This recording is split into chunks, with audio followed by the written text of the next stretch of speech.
up guys? Papunta ko ngayon ako sa clinic kasi kukunin ko yung result ng aking medical test. Nung October 9 pa yun. Hanggang ngayon wala pa rin. So, ang M.o.m dito is nagsend ng email sa bossing ko. Nasabi, pag hindi nila na-receive yung aking medical test, iko-cancel nila yung aking work permit. So sad. Madami akong utang, no? Ano ka ba? So, I need to go now sa medical center para kunin yung result. Para immediately ipasa nila dun sa M.o.m yung medical record ko. Kasi ang due date na lang sa January 9. So, kailangan immediately pasa na nila. Agad-agad.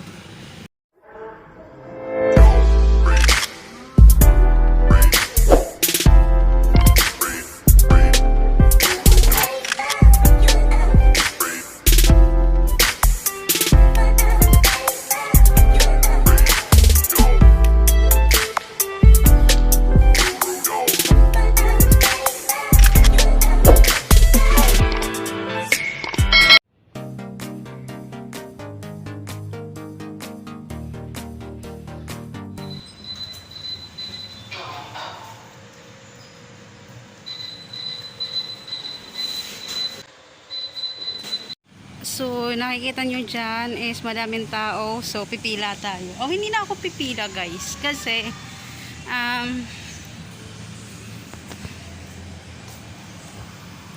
hindi na ako pipila kasi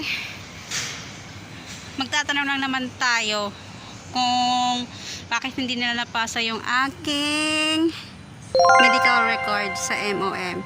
So, tara't samahan nyo ako. Ano kayo sasabihin ko? Kinakabahan ako guys.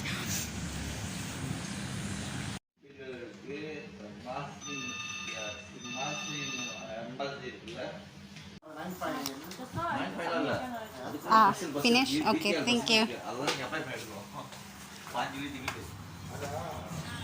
So, I got it already, my medical test. So, napasa na, naging successful, submitted na po doon sa M.o.m yung aking medical test. Kasi dito po, every 6 months, nagkakaroon po kami ng medical test. Then, if you did not submit your medical test into M.o.m, your working permit is cancelled. It's so hard eh. Ayaw mo pa nga umuwi. Baka pag-uwi ka dahil na-cancel lang yung working permit. Ay, pumunta ako sa tindahan. Oh my God. Embarrassed.